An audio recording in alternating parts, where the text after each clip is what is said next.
Good afternoon and welcome to the No Code Lab event, the second event that we've run this year. Today we are really lucky to have some real no-code heroes in the room today.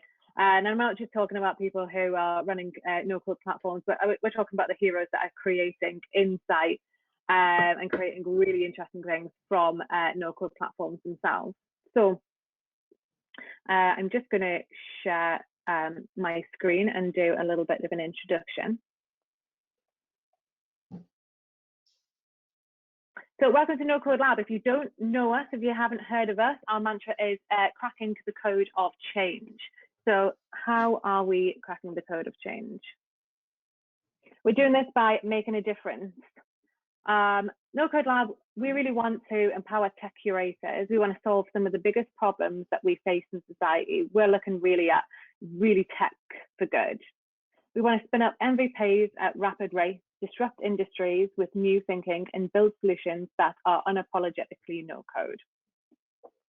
The impact that we are trying to make includes thinking about the people that aren't able to code. Anyone can have an idea, but only 0.9% of the population in the UK have the ability to code.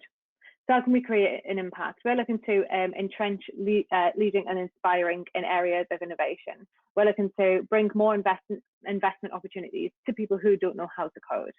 We're looking to create accelerated solutions to community-led issues and work with local authorities, national policymakers to create a change in access to data and digital through the democratization of the digital economy.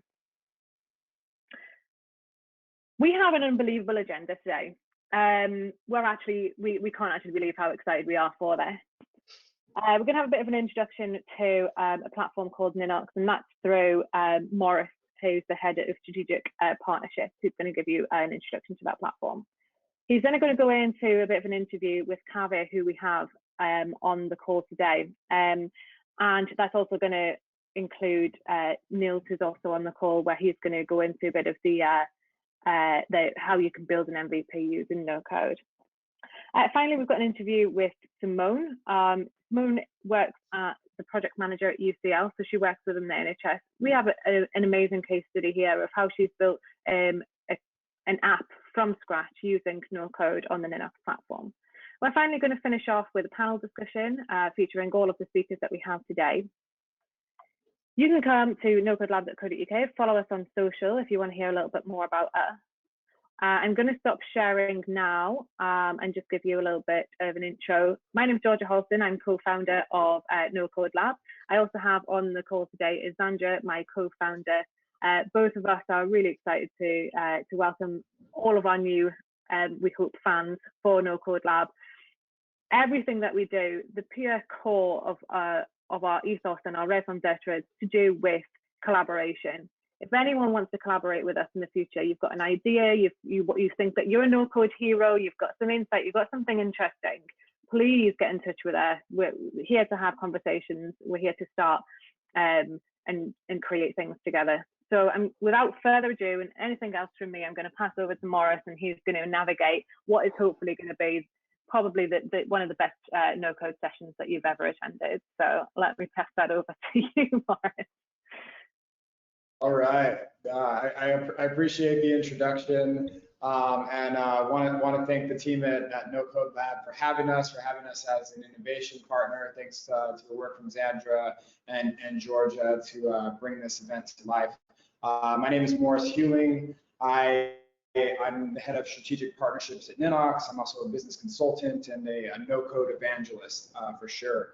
So our team at Ninox is super excited to be a part of this program, to be innovation partners, because we are really just motivated to accelerate the no-code movement. We've been working on doing that through a number of initiatives over the past year, and we really believe that no-code platforms like Ninox, they're the key to a future that has more creators, more builders, and more people with access to solving problems through tech, which is definitely a good thing. So over the past year, we've sponsored lots of online events and an online conference series called the Second Digital Revolution. or 2DR. Actually, Nils, one of my colleagues who is joining us today, he's played a major role in getting that conference series off the ground. So we'll probably talk about it a little bit later. But let's jump into Ninox, what it is. I know that there's probably a lot of Ninox users joining, but also people who are just interested about the no-code space. Maybe you're looking to start a company, you're a founder, you're looking to develop a digital business model or an MVP, or maybe you're just someone within an organization who's looking to work more effectively using some of these no-code tools. So what Ninox is a no-code development platform for business apps, and really any kind of apps. So our platform enables users to build and deploy software applications to match their business processes. And all this is done without coding via intuitive drag and drop tools and business logic. So what that means essentially is that Ninox allows you to develop software applications in the same way generally that you interact with software applications on the web. Through dragging and dropping, using a lot of the same skills that you would use in spreadsheets. We know we have over 1 billion spreadsheet users globally. So it's using the skills and the tools that you already have in a way that is not intimidating and allows you to quickly build applications to push out to your team, to users, to use in any way that you want. So for our use cases with Ninox, they really span the gambit. So think about custom project management, CRM, ERP, invoicing, even electronic health records. Really anything that runs on a database, you can build it with Ninox, and you can build it faster and with greater flexibility than traditional applications. And I think it's important to kind of, because we're talking today about digital business models, to say anything that runs on a database. Almost all of the internet runs on a database. A lot of times we can feel a little bit intimidated, around tech and what things are. It's for the most part, the internet is things that are on a database that you're interacting with through some kind of API, some sort of way for you to get information, give information, and navigate through that. So Ninox as a platform, it lives in the cloud, and I mean, it really is the powerful collaboration tool for businesses who are looking to either move away from spreadsheets and accelerate their digital transformation, or develop a digital business model or MVP. A little bit more about me. I am not a technical person. My background is in investment banking and consulting. But that did mean that I used to absolutely live in spreadsheets and all the sort of frustration that comes along with that, with the data silos and multiple versions, lost work, crossing macros, all that really fun stuff. So I've been looking for better ways was looking for better ways to manage and analyze clients' data. When I found Ninox and met the founders there, Frank and Alex, who are just really brilliant, motivated guys. The value proposition for something like Ninox is really clear for me because I'm the kind of business user who's non-technical that the platform is designed for. And now I had used things like Squarespace and WordPress before that are so-called no-code platforms, so I hadn't even heard that term yet. But today, things have really accelerated in this no-code movement. I'm deep down the rabbit hole and working with founders to bring things to life every day with no-code, working with business professionals to transform the way that they work significantly, to eliminate all of these processes that drive us crazy and create errors and create so many issues. But No-Code Lab is obviously about building things with no code, bringing MVPs to life. And so I want to talk about how Ninox as a company fits into what we call the no-code stack. The no-code stack is basically the suite of tools that are available now for entrepreneurs like many of yourselves to build and solve problems with no code, without using code, right? Obviously, there's always code going on in the background, but for us to be able to harness the power of that code in a way that's meaningful for non-technical people. So things like website builders are part of the no-code stack. Integration engines, which we're gonna look at today as part of our demo, are part of the no-code stack. Form builders, where you can get information from users on your website and get it into a database like Ninox. That's part of the no-code stack. payment gateways that you can integrate with your website, chatbots, AI platforms. All of these things are now available to users using no code, and that's something that we're super excited about. But all of these elements, all of these things that you use to bring together, all these things that make a tech-enabled business work, they require your users to manage data. They require you to manage data. And this is really where Ninox fits in at the center of that no-code stack. Ninox is a flexible, intuitive database platform that integrates with all of your other tools. We sit on a REST API. We work really closely with partners in Integromat and Zapier, and we can easily connect with any of your other applications. So that means that you can manage your customer data, your sales and inventory data, your content management, your accounting, your whole business, all in one place, right from Ninox. And then you can do that in a format that matches your business workflow because you designed it. It's not a matter of working your process around a software that's been pushed to you. You are designing the way that you want to work. So what we have planned for you today, we already got a bit of a rundown from it, but we're going to meet from some of our Ninox no-code heroes. Niels Henning from the 2DR team, he is certainly that. This guy is a no-code ninja. He works with founders and business professionals to assist with no-code creation and education. And as a part of our commitment to No Code Labs Innovation Partner Program, we've been working with Niels to assist the Berlin-based startup founder with her MVP. Kaveh is joining us from really from everywhere.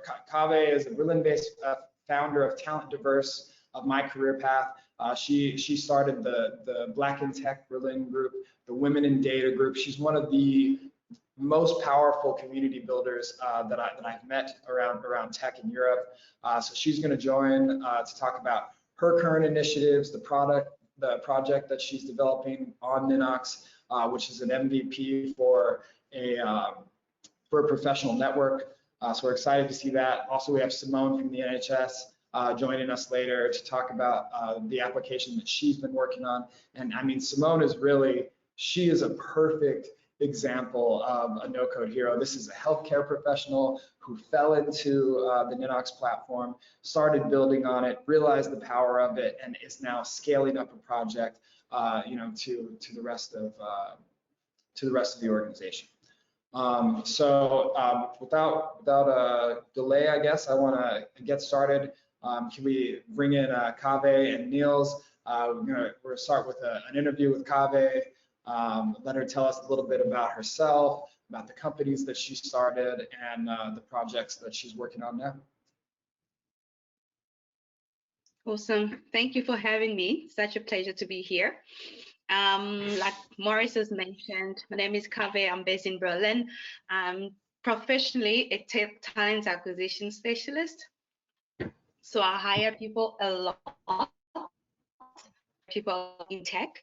And so I can understand, the fear that most people have about technologies and these assumptions that, it's this massive black box that I can't get into for those who want to get into tech. And so when I heard about no code, I was like, what's that? So it was really interesting. And also in terms of my background, I'm also a founder at the same time. And one of the things I really struggle with is presenting this data of the work that I have been doing as a founder, so I can validate my ideas. And this struggle has really resulted or comes from the fact that I cannot really actually afford an engineer, like a developer who codes in, Java, React, you name them. And so because of that, everything that I have been doing has been pretty slow. Starting with My Career Path is a career coaching company.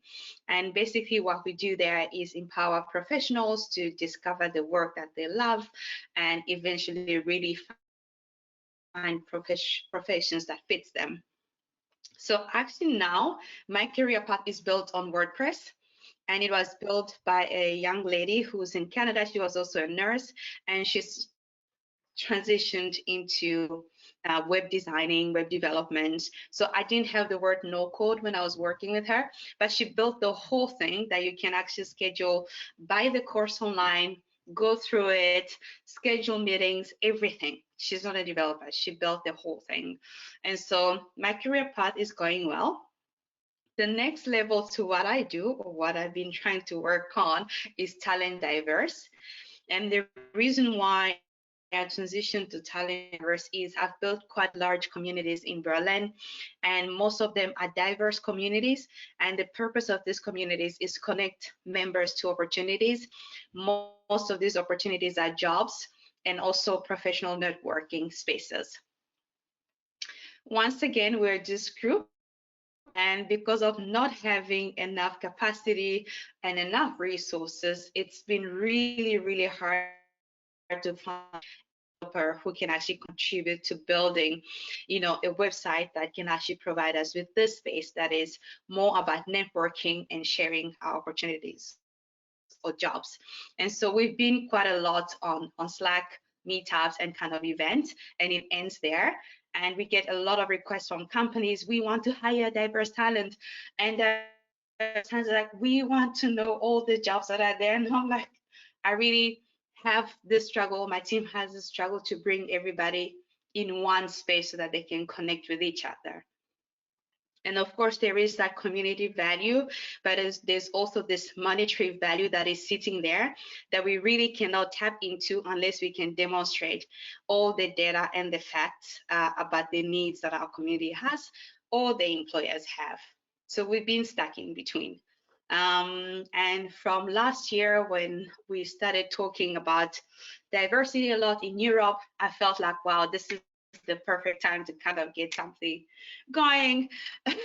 And so I was like, I'm going to invest some resources into Talent Diverse and Black in Tech Berlin and build something up.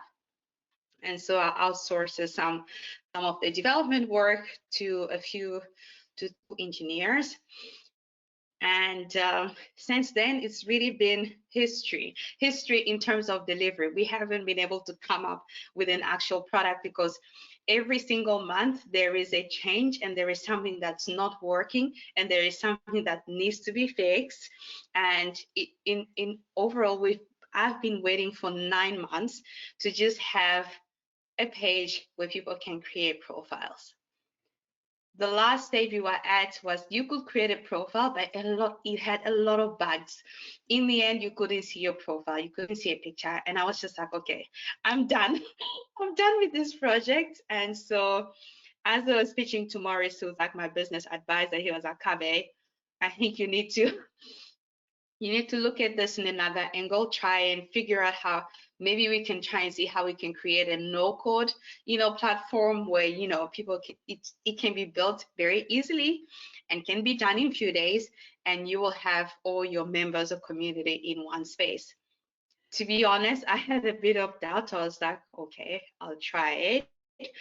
Since I've been working for 9 months with these other engineers, I really had no idea that anything of the same amount of work or what we wanted to see will take 1 week. But eventually it actually took us how many days? We started working like 4 days now from basically like around 4 days. We have something to work with. So I'm really impressed. And I really see a lot of value. I, as a founder, I have something to show actually to all the employers that have come to us. We have a waiting list that's nearing 100 companies, and we just don't have, the data of all our members that are actually, looking for work. We have it, but we don't have way to display it in a way that will be, productive from our side and from the employer side. So we've kind of been running things manually.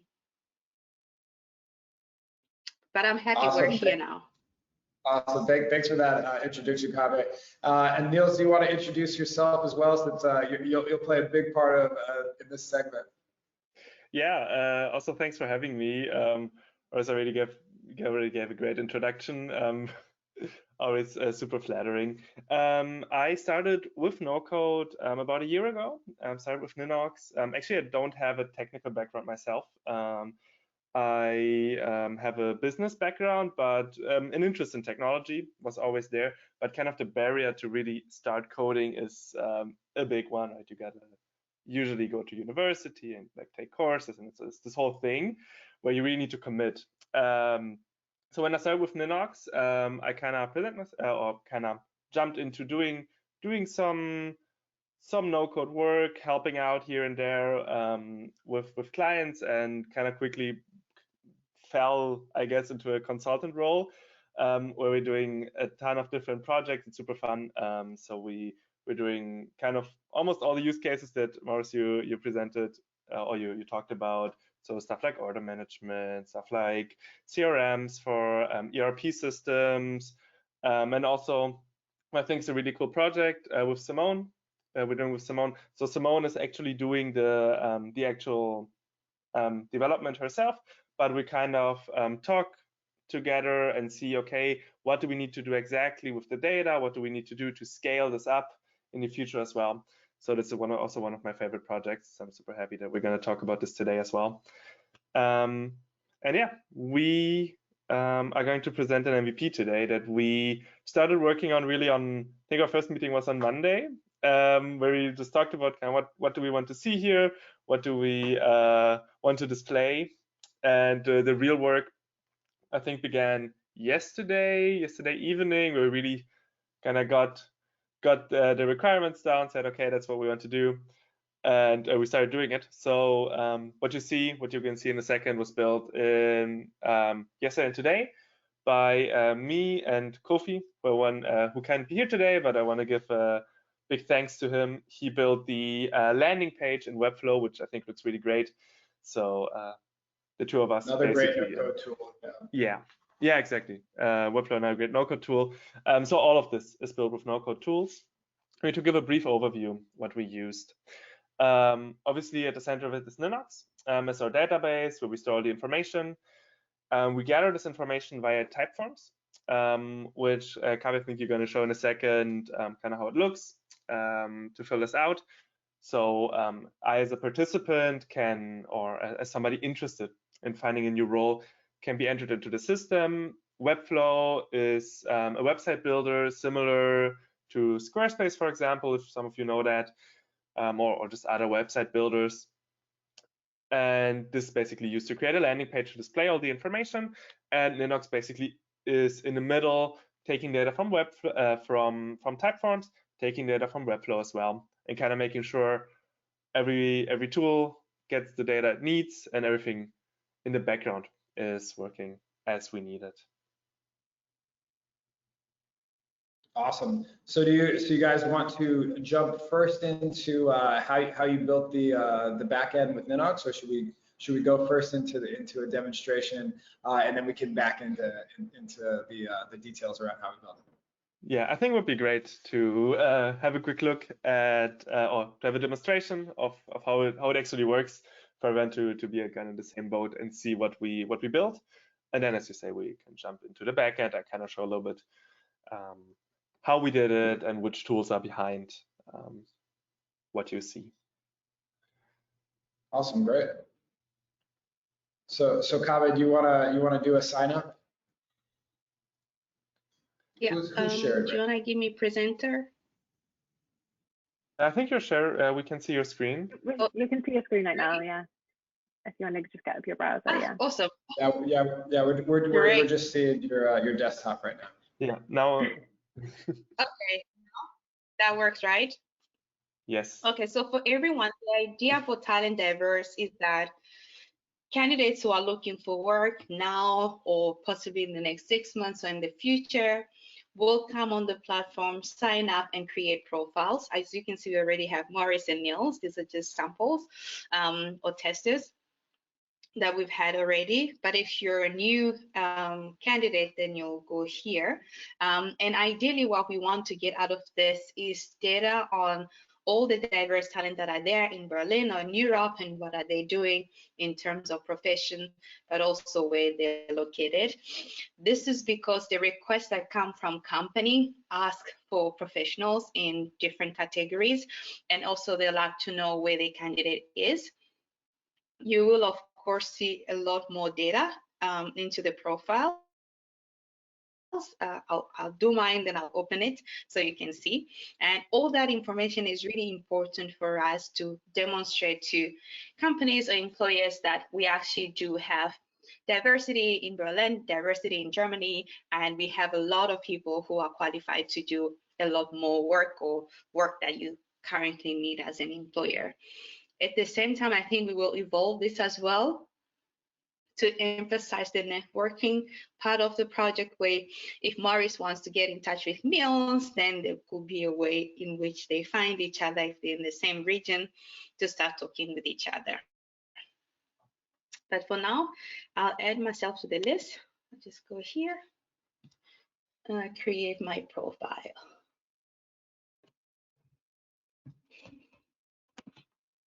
So start there. So what you can see is basically we use the standard type form that has some logic in it, but obviously for those of you who know Typeform, the logic in Typeform is also similar to Google Forms with drag and drop, where you can, for example, say, we will see this in a second. If, for example, you select yes or no for a specific answer, you jump to another question and so on. So obviously for the user at the end, we want them to only fill out the information that's relevant and not have kind of fields that they don't really need to see or to fill out.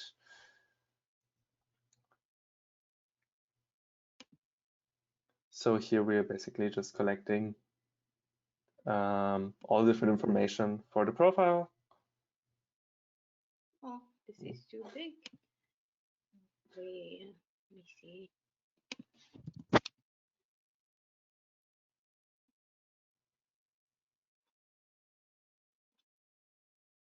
You can just use any picture. Really? Okay, let's see. If you have a super high resolution picture. So. Yeah.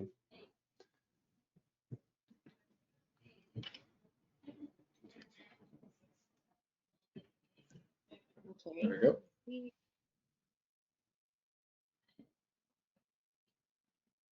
And Niels, like solutions like Typeform, there's a lot of these different sort of no-code solutions out there. Can you speak about why you prefer Typeform for something like this? Is it simplicity or just? Yeah, I think it's a combination of simplicity, but you do have a lot of options with Typeform. So personally, I think first of all, kind of design and designing options of Typeforms are really great. So it really allows you to create something that looks and feels really professional. So obviously other solutions like Google Forms or I think Quick Forms, for example, exist as well.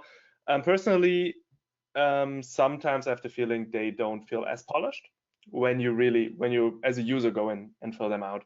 But kind of from a technical perspective, it doesn't really matter. All of these form building tools usually have the needed features, so stuff like logic jumps, and obviously the ability to create different field types, like I want short text, or for a long description, obviously I want a longer text to be able to be entered. And what's also really great is obviously that Typeform has an Integromat integration, which Integromat is the tool that we use to kind of glue everything together. So obviously it's a very important part of tool selection for this project, whereas we obviously need to make sure that we can use Integromat to connect all the different applications.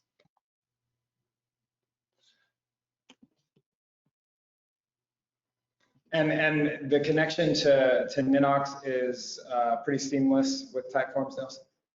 Yeah, it's actually a much smaller flow than you would expect. It's literally for those who know Integromat, you have like these little bubbles or modules, and it's literally 2 modules. So it's quite easy to do that. And also the connection the other way from Ninox to Webflow is not quite as simple, but also I would say fairly manageable. So yeah, in general, I think using tools like Integromat or Zapier, for that matter, really allows you to be really quick with stuff like this, especially if it's not a kind of specialized workflow, because this is kind of very straightforward. It's right. I have information in a form, and I'm gonna put it into fields in a database.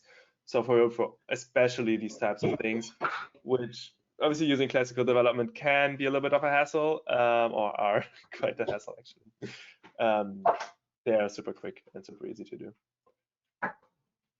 I'll just click no for now for the sake Yeah, of the That's demo. perfect. Yeah. Yeah.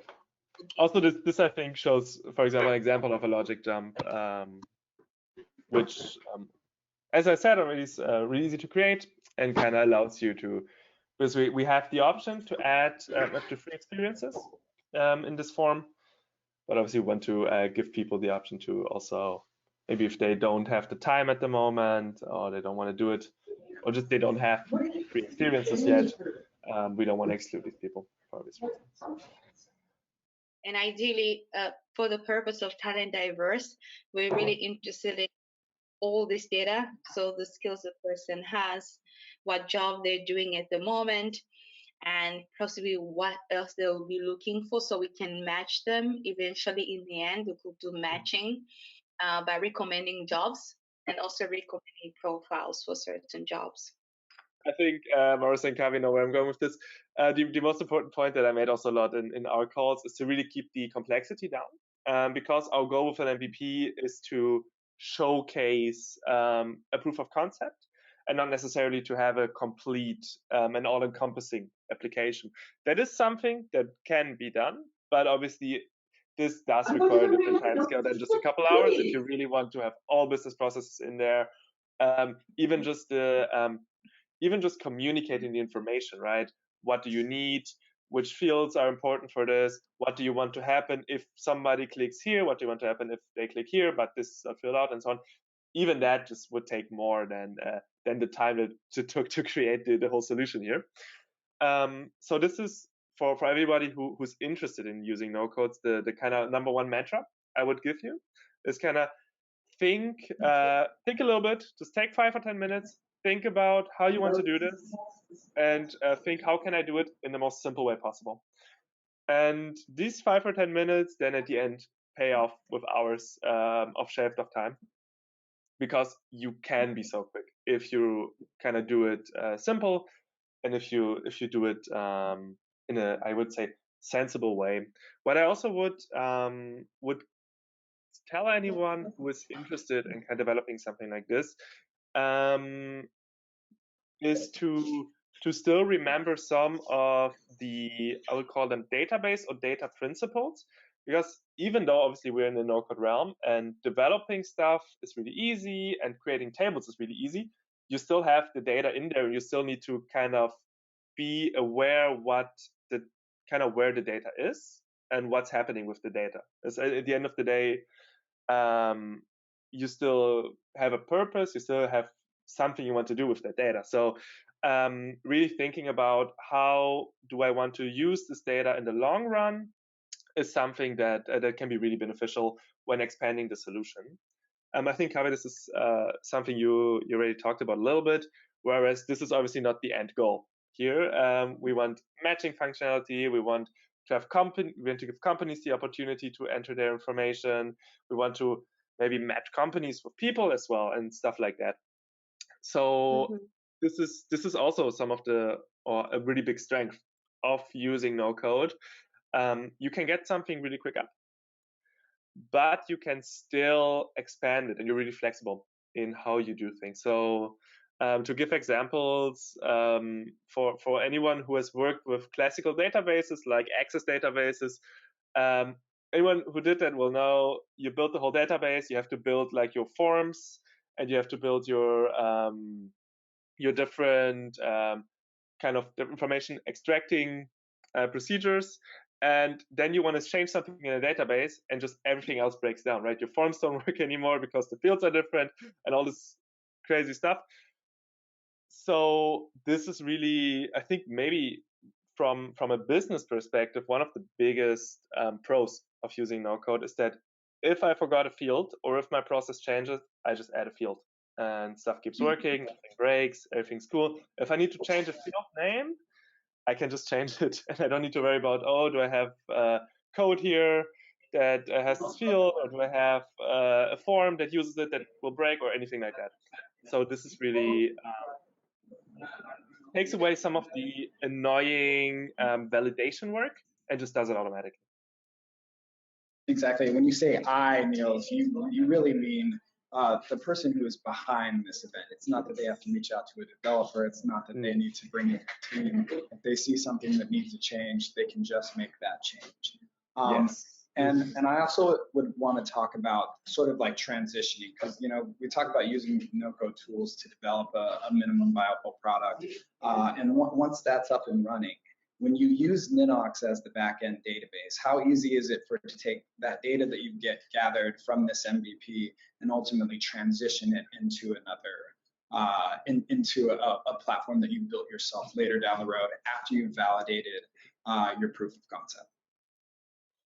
So I think this is also a really, really cool point that you're touching on, where since Ninox is at its core a relational database, you can use it as a relational database. So you can put a front end on it. You have what's called a standard REST API. I think, Maurice, you already talked about it. It's kind of the standard way of tools on the internet communicating with each other. So obviously Ninox has one, Typeforms has one, Webflow has one. All these tools, most 99% of the tools are really being used on the internet to do work, have a REST API, and you can even you could in theory also go ahead and just code an API. So you can really, if you have a solution that's coded, you can use the standard REST API from Ninox and really even with code connect your no-code database to your kind of code front-end application, which obviously for scaling is something really nice, where you can kind of get started quickly and get the logic up and running.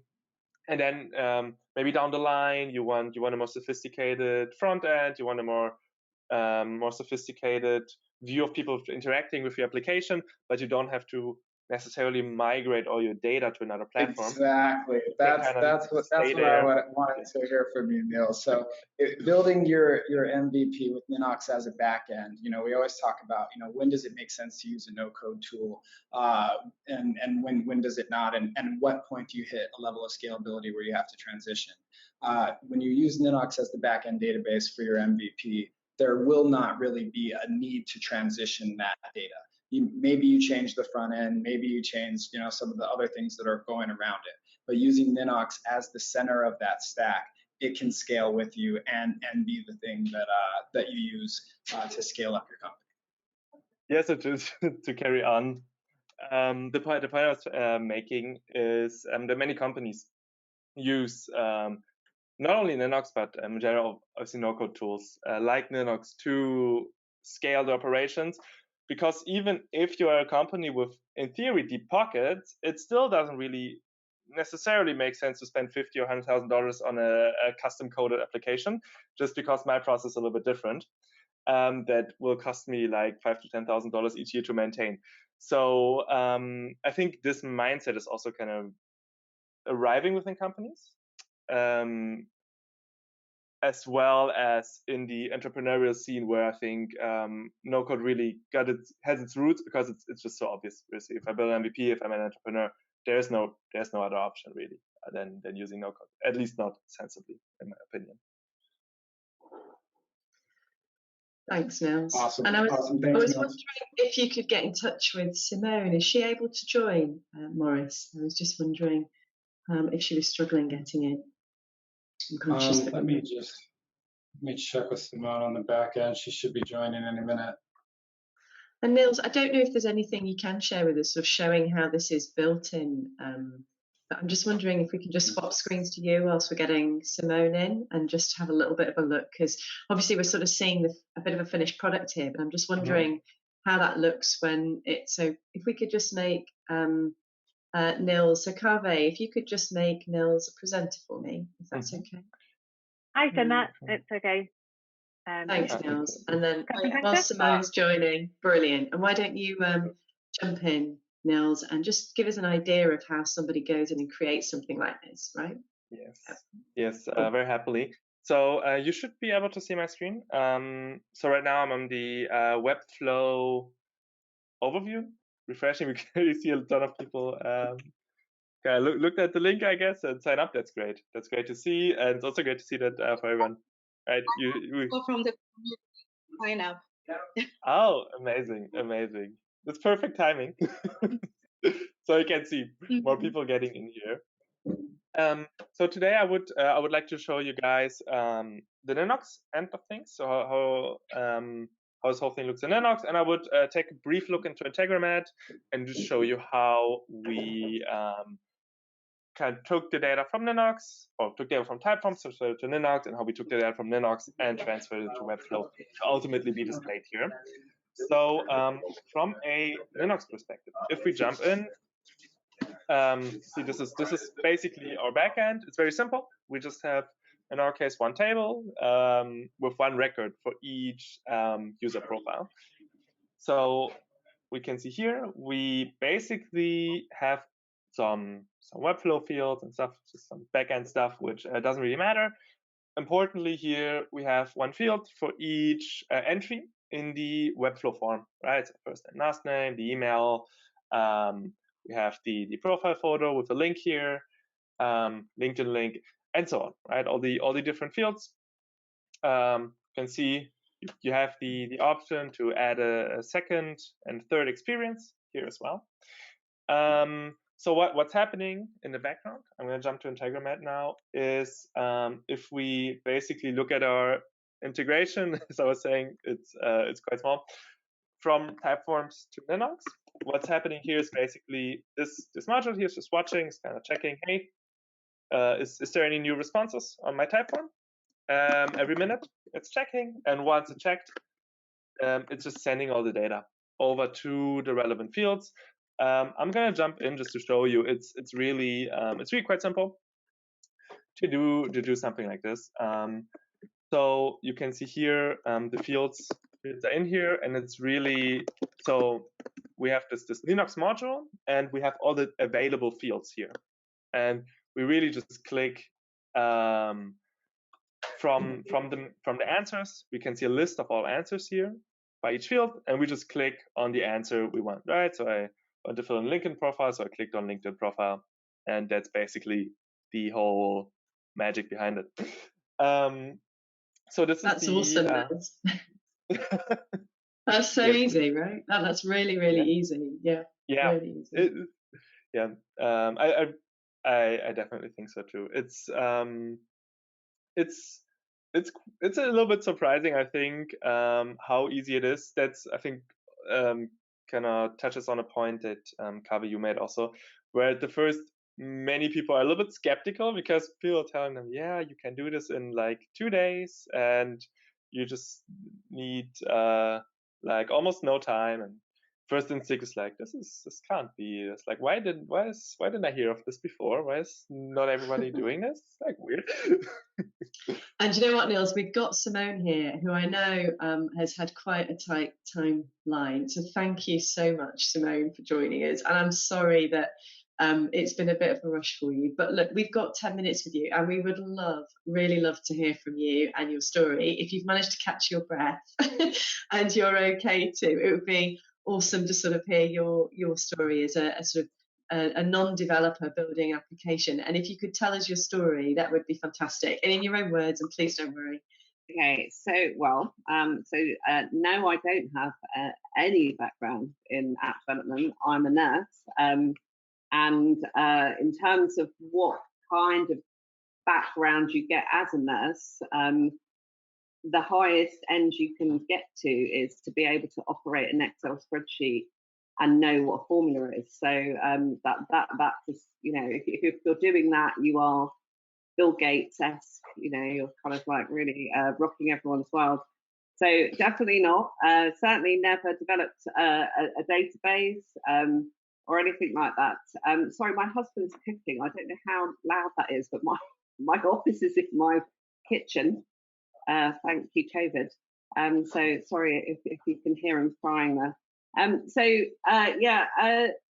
in terms of so I'm a nurse, as I said, and the only real experience I'd had before I started setting up a database was I was working with a company who was setting up a live stroke data capture tool on my ward, and so I kind of have experience with developers from that point of view, again, it was pretty crazy because one of the things I was talking to Morris about was that, and Niels as well, that, you know, I would want to add a drop-down box, and I'd have to wait for the next version, which would come out in 3 months' time, before they would actually allow me to put an extra drop-down box. And in that entire time, we'd be losing data because we'd realised that we didn't put the drop-down box in, so therefore we couldn't actually capture the data. And so we'd have to write it on a piece of paper or put it in an Excel spreadsheet. And so then I started running a research. I should say I'm a stroke nurse. So I was running a hyperacute stroke unit. And so that's where I was doing that. And then I was running a stroke team, and we were collecting outcome data on stroke patients. And when I started to do that, again, the only tools I had to kind of go to was an Excel spreadsheet. So I had 2 members of staff, and then within about 2 months, I had about 1 million Excel spreadsheets, all with the same people on, all with where the team had recorded different things, and it was a complete and utter disaster. So I started looking around, thinking, well, you know, obviously it can't work like this, and plus we were putting outcomes onto paper, which were going into a filing cabinet, knowing all the while that at one point, if I ever did find somebody, that I would have to then enter them. And just to let you know, by the time I did get a solution, we had 500 packs, and there were 20 pages each that we had to actually then put into the Ninox system, which was horrendous, but at the same time slightly joyful, because I knew that that was going to be the end of all of that kind of way of living. I found Ninox. I was looking around, talked to lots of people, found Ninox, and realised that I could kind of work out, without even speaking to anybody, how to use it. I started, I mean, I think one of the key things actually about Ninox that was really made the difference was that they have a support person that you can contact, who will talk you through things. So I think one of the things, if you're not from a digital background, is that I can't read what I need to do. I can't look in a manual and read it and work out how to develop something. I have to see it, and then I have to ask questions about it, and then I can do it. And then as soon as I see it and I express myself and the person expresses themselves, then I kind of was making progress. So I managed to start the work in October of 2019, I feel. And then I had a prototype by December, which I really didn't think I'd managed to do it. I mean, I have to say it was blood, sweat and tears, morning and night, but and sometimes I was calling Ninox 3 times a day, which they were very nice about. Niels probably knows that about me a little bit, but because if you kind of get stuck on something, and I now I can work things out, and I can, but if I get stuck, it really can sometimes be quite hard to kind of get that bit of clarity to kind of go forwards, and you do need to talk to somebody about it. And so that's been really amazing that I've been able to do that.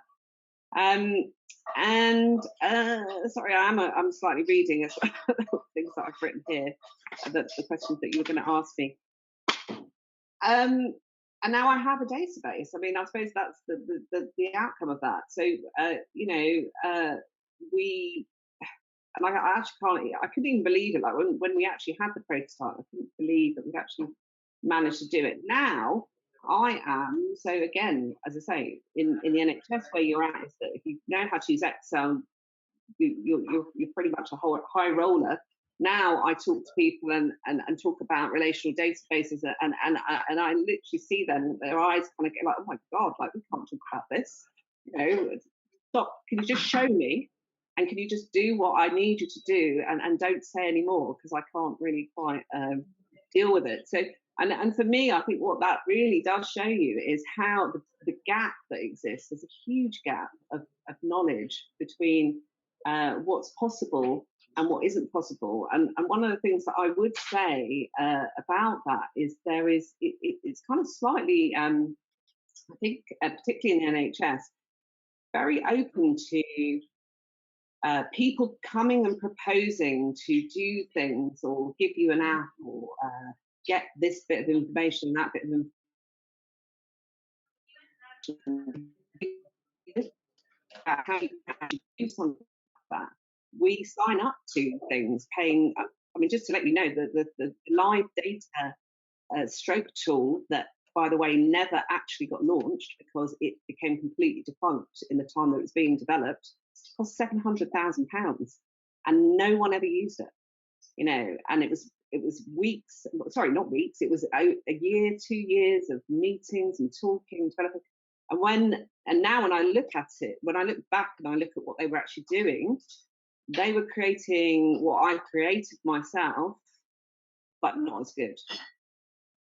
And I mean, so that just shows you how bad it actually is. You know, that so in the NHS particularly, I think there are huge problems, because one of the reasons why Ninox is a great solution for what I'm doing is because there's no unification. So there's many systems, many teams, lots of information, but no one place for that information to go, so you can actually make sense.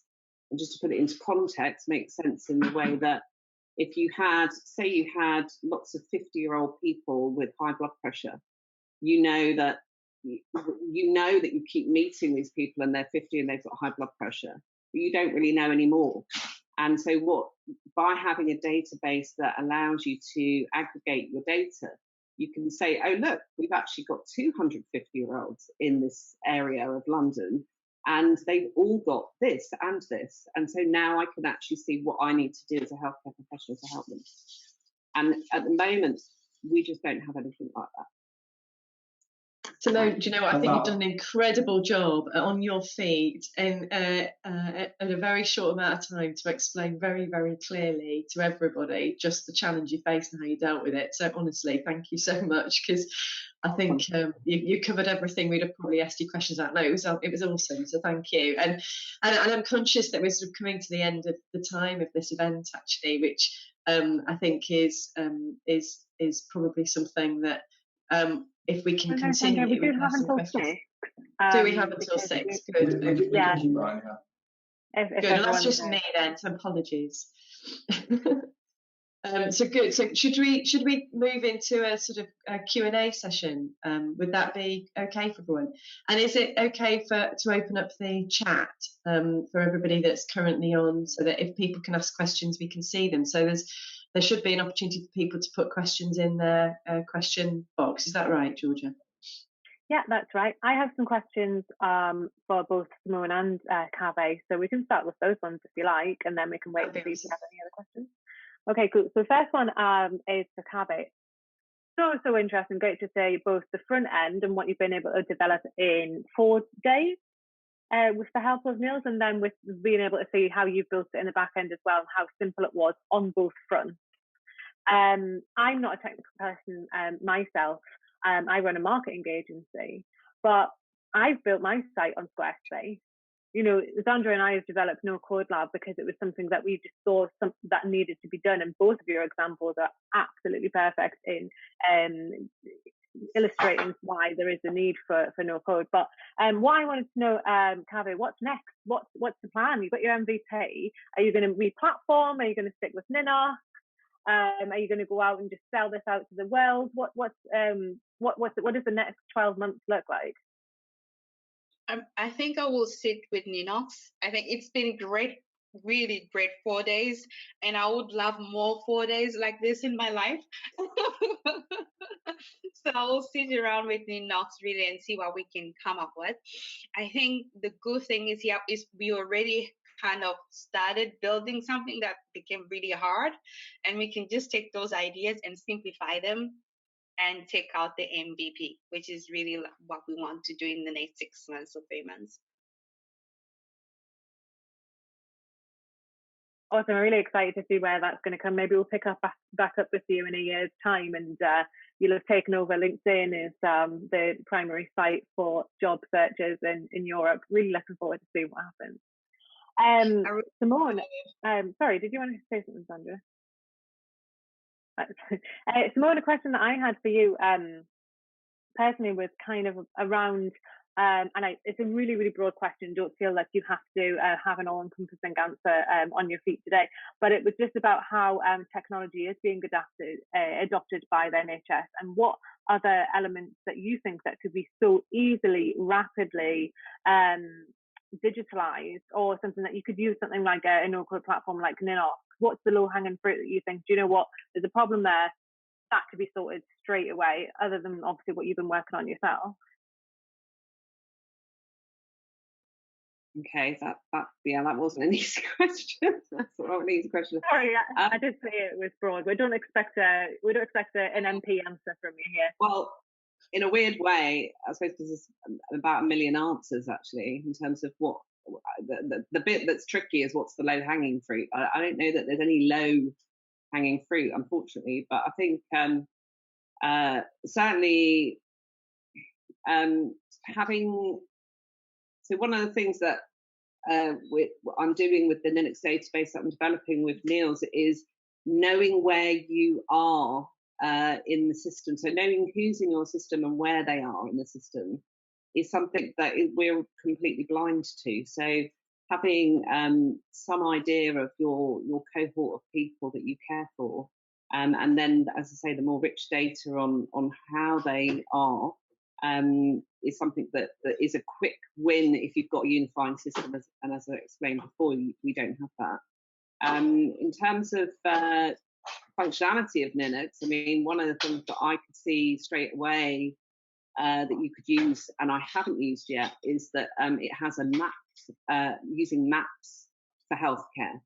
So I think there are people who are doing a bit of this, but there's many ways in which you could use that. One is knowing who's had a stroke near you, for me, so for my cohort particularly, but if you could actually, or just knowing what type of strokes are prevalent in what area. So you can just simply having postcodes and having the map function would allow you to quickly see that, and that is that would be incredibly powerful from a clinical point of view, and as I say, from a isolation and contact point of view. If you know that there's 10 people around you that have had a stroke, you may feel less alone and more likely to go out and meet the people that are out there to support each other. So that's with two things with one functionality that you have. Great.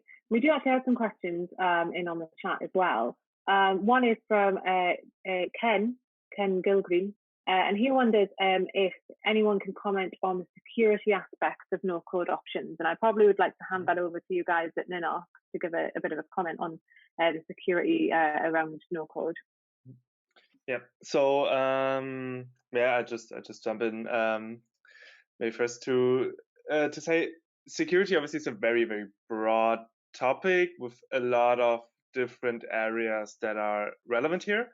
One of the key areas, obviously, for us being Berlin based, under EU regulation is GDPR and data security. The good thing with a solution like Ninox, or with Ninox in particular, is that we have the option to create kind of like a private space where only your database is, where nobody else can access. So this kind of allows you to be really sure of data security and really be able to say, okay, I have control over the data, and I also can guarantee that only I or only people who are who should be able to can access data. Another part of it is obviously less from a maybe security perspective of outside threats, but more of a on perspective of user management. The whole topic of access rights.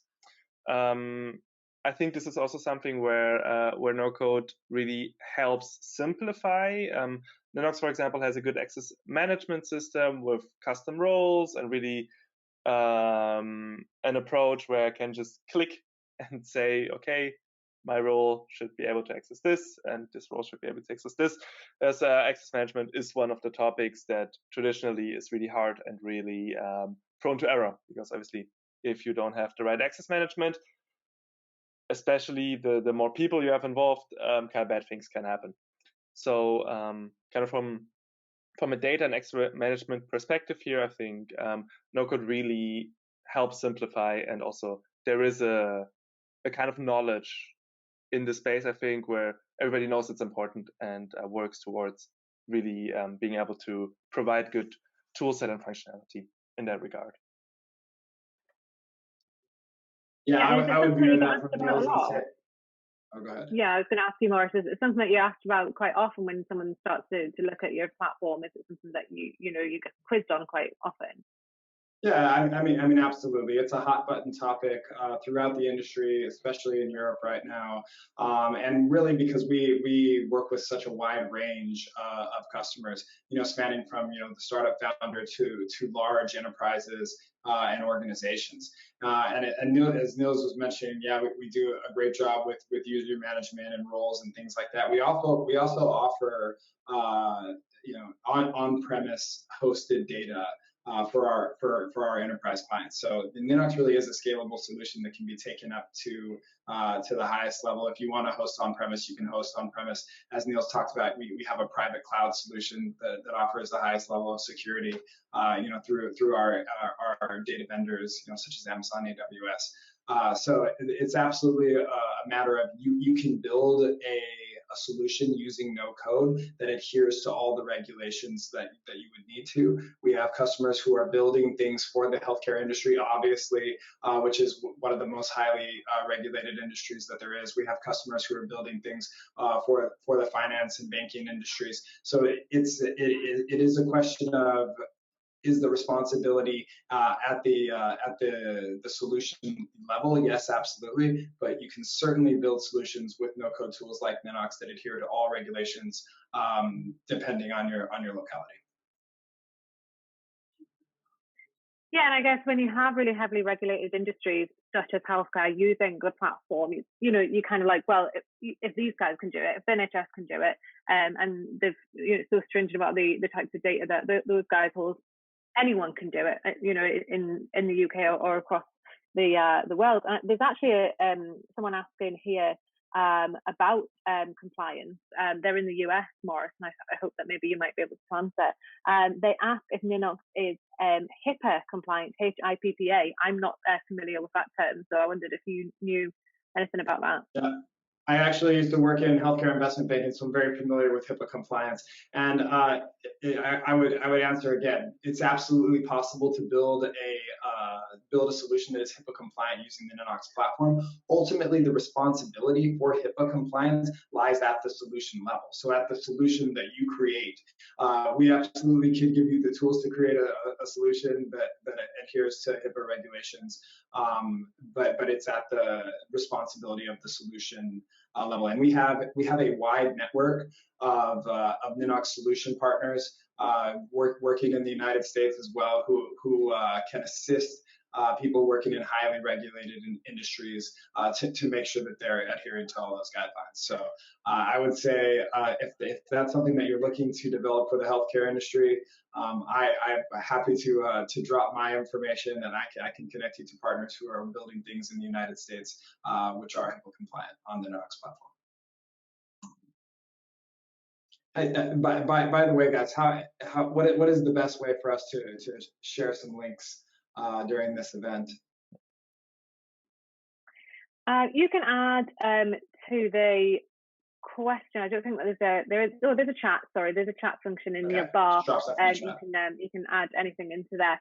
Also, the whole session is going to be recorded, and we'll do a write up on the No Code Lab website, where we'll have various other links and resources and anything else that we've talked about today. There was someone who asked about the abbreviation MVP, and I think that maybe it's more of a British or American thing to say MVP. What I mean is minimum viable product, something that you're able to easily take to market, or it's something that you easily be able to show working, an example of what you're trying to achieve. A lot of the time it's something that would potentially be taken to investment just to sort of prove out, it's like a proof of concept. So that was that question. There's also about how do you handle change control?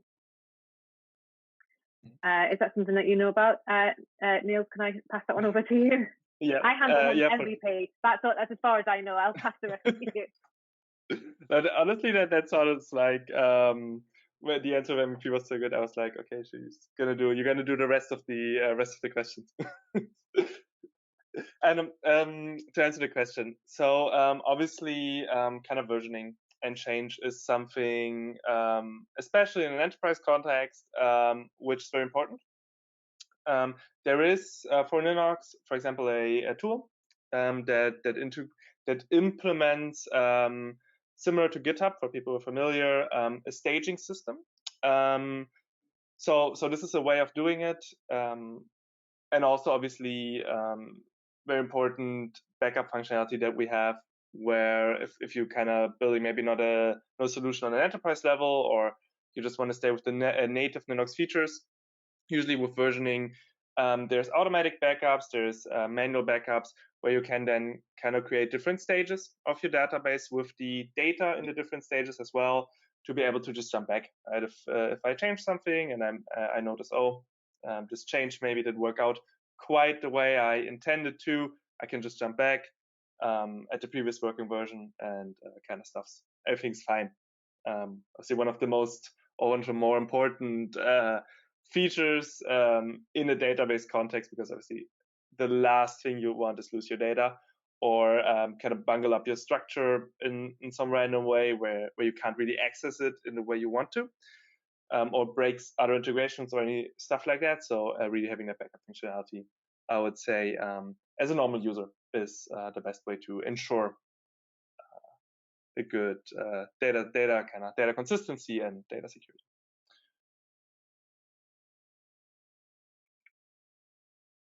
Okay, great. That's all the questions that are in our Q&A. I don't know if you had any of your own as well, Sandra, that you wanted to quiz the panel with.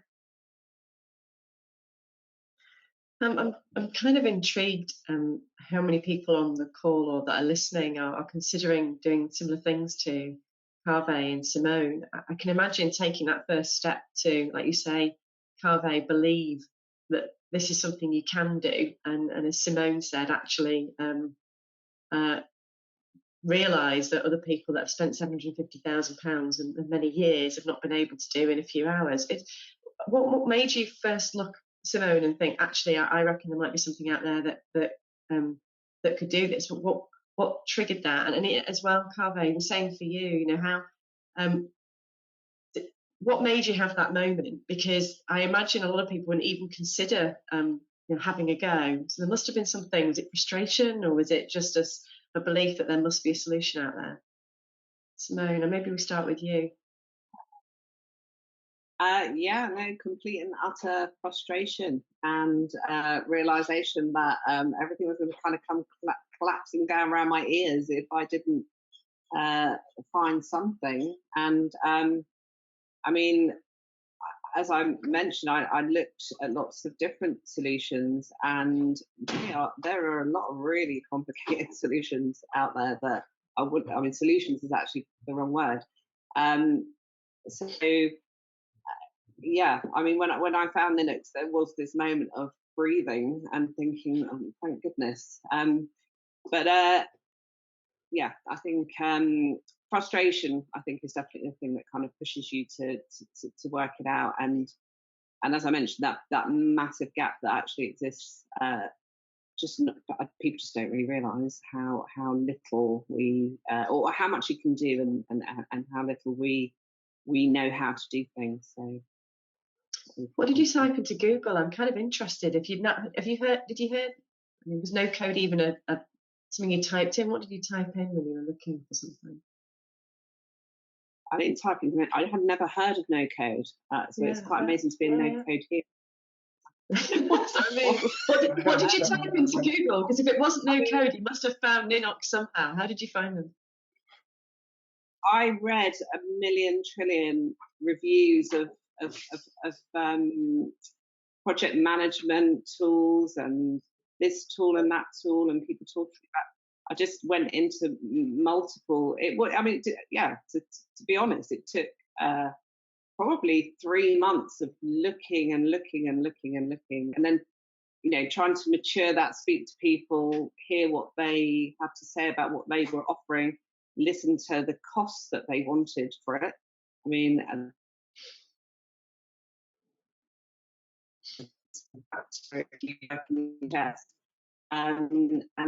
so it wasn't easy actually, and what I found as well, so there were a few that I thought were right, and then when I actually started to really look, all of a sudden you start to realise that the functionality's not there, the security's not there, but so it was very hard. I'm not going to pretend it wasn't. Yeah, and Carve obviously had a chance.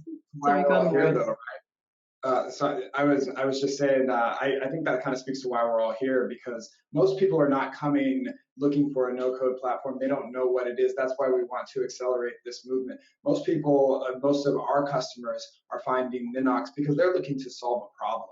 It's usually something very specific, which is why it's so great to hear all these stories all the time and work with all these founders and business professionals, because people are coming to Ninox because they are fed up, because they are looking for a different way to work. They're looking to solve a problem, and that's when they fall into this whole and go down the rabbit hole of what is no code, realizing what is possible, and for us, it's all about getting people to that point, like Simone got to, this light bulb moment when it comes on and they realize that they can do this by themselves, that they can build things and push them out to their team that are going to streamline their workflows, that are going to allow them to do things much more quickly than they have in the past. So for us, it's about education around what's available with these tools, the way that they can all work together, and getting people to that aha moment to realize everyone can be a builder. Everyone can be a creator now. The barriers to entry are gone. The gloves are off. Anybody who has an idea can bring it to life and enable it with technology using no-code tools like Ninox. Thanks, Maurice. And it was interesting because Carve, you sort of met Maurice, and Maurice said, "Hey, there's another way to do this." But it sounds like you're a similar place to Simone. It was sort of born out of frustration from not really getting anywhere with, a lot of time. But it sounds like yours is as much time that was being invested as anything else. Absolutely. I was so frustrated. And to some degree, I was like, okay, if this doesn't happen by summer, maybe it was not meant to happen, and I should just forget this idea. And so I'm so fortunate to be in a network and community where I have people who know about no code. And I think I will just encourage people to continue networking and just find out who's around you actually knows, or talk about the problem that you want to solve, and then kind of hear what type of solutions are they that are easier for you, that are not going to break your wallet at the same time. But yes, it was really that frustration, and I'm so glad it's minimizing right now. And it is kind of really frustrating just how much has been spent on building tools and every line of code from the ground up. Yeah. Actually doing the same thing over and over again. And it's such a waste of energy and time and resource and budgets, and often in organisations which perhaps, whether it's a startup, Simone, or whether it's the NHS, Simone, or a startup, Carve, it's the fact that these are not organisations that really want to be spending money on writing every line of code. So it's amazing that it's amazing, isn't it? Yeah, if you have to think about founders of color or female founders, this is one of the things that really takes them out of the market, because we don't have as much capital as, as male teams or male founders come with.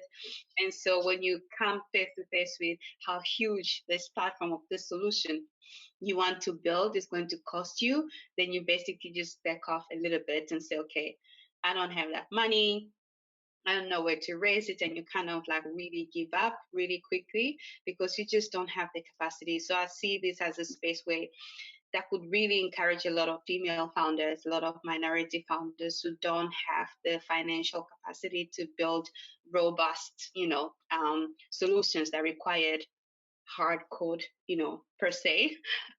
So I think there's a lot of potential here. Yeah, I think it's an awesome point, Kaveh. Something that we put into the foundations of the community that we've built is No Code's ability to bridge the digital skills gap, but also the diversity challenges in the technology industry. I mean, 17% of developers of technical roles are women, and that's flatlined for 10 years. That's made, we've not really made any impact at all. I think No Code can really disrupt that. It can also narrow the skills gap, but absolutely down to kind of investment, capital, access to funds to be able to start projects. We really are kind of leveling the playing field for everybody to be able to participate in digital innovation, which I think No Code can be a really huge part of. I think that's exciting from my point of view, because it's not just about solving problems quickly. I think it's the ability for everyone to solve problems quickly and what that might mean for the types of innovation that happen, because everybody can do it, right? So we're probably solving more problems that don't get attention because perhaps the people that are building them in the past didn't represent everybody in society. So now we're going to be building solutions that everybody in society can build. So therefore we'll have better solutions that are fit for everyone, which is just so exciting. It's just such a huge potential. I believe there was a question for Simone. Is that right? There is one more, Simone, and hopefully it's not a hard one for you. It's not as hard as the one that I came up with, I hope. So there's another NHS worker on the call. They're an orthopedic surgeon. And they wonder, how did you get around the data protection issues, and if it's being hosted on a trust service? Interesting question, actually, because and the answer might be a bit surprising for the person in the NHS. I thought that, so I could see that there were the layers of security that you could get, and I thought when I went to my IG people that they would say, I have to have a server on site, privately managed, and I could have got that through Ninox because they do offer that service. But they didn't say that. They actually said to me, we promote cloud use, because cloud is now, after we, and the person on the call will know about this, we were hacked back in, I think it was 2 years ago. And it was recognised that in the NHS, one of the reasons why that was possible was because we weren't updating and keeping all of our security levels at the right standard for anything that was kind of internal. And so we did a complete 360 on how we saw security and cloud. So I was told by my IG that they promoted the use of cloud. Our system is held in the private facility that Ninox has, so we're not in the public bit. We have our own private cloud, but yeah, it's actually, it's not, it's as I say, it surprised me, but it did actually change, and the whole outlook is completely different now. And I'm at University College Hospital. We actually have our main EHRS system is cloud-based, so we now have, so it's come completely, into the sort of healthcare sphere that cloud is good. That's super, super refreshing to hear, as a UK native, and how much we really rely on and care about our NHS, and how that's been amplified so much over the last 12 months. the digitalization of the NHS to me is really important. The safety of data is really important. So it's really interesting to hear about the migration to cloud and how that's being taken seriously, and how data protection has been taken really seriously as well. But you've been given the free reins to go and build something like this without having to deal with lots of red tape. I think is fascinating to hear about. I think that we are going to have to wrap up for this time, Sandra. We have had our extra half hour. Yeah. Was there anything else from anyone that that you wanted to jump in and say? I would just like to, I noticed I tried to drop something in the chat. I would just like to drop, a link to a 30-day free trial of Ninox and a link to our webinar page. We do a really great job with education on our no-code tool. We have webinars going every single day for people who want to dive in, who want to learn more, want to understand about what's possible to build, how to use a relational database and have it be the backbone of their organization. So feel free to join our webinars anytime. They're always going on. We want people to get involved, ask questions. It looks like I shared that, but it's did that go out to just organizers, guys? Oh, there it goes. I shared it again. Perfect. To everyone. Thank you so much, guys. On our site as well. Okay, so if there's not anything from anyone else, obviously a huge thanks to everyone that's on the call today. I did say that it was going to be the most interesting no-code event that you'd ever been to, and it definitely was for me. So I can't vouch for everyone else, but it's so interesting. I really appreciate the guys at Ninox coming in, showing us what you can actually do with their platform, bringing in absolutely exemplary illustrations in both Simone and Kaveh and what they're able to do. And I can't wait to see what you're going to do next, and who else you could potentially bring to our forum as well. Just examples of what can be done purely about like that democratization of technology and data. It's really heartwarming, if nothing else. So thank you to everyone who's on the panel today, and obviously to my partner in crime, Sandra Moore. Thank you to everyone who has attended the event as well. I know we had a bit of a time change last minute, so I really appreciate that everyone's been able to stay this late as well. So especially if you're not in the UK time zone. We will be holding more webinars, more events, more content has always been added to our social media platforms, as well as on-site content. This has been recorded. It will go out to everyone who's signed up to this event, as well as the rest of our email list, as well as the write-up that will be hosted on the No Code Lab website, as well as those resources that Morris has popped into the chat there as well. So just thank you to everyone, and I hope that you've enjoyed this and found it insightful, and that you have a great night.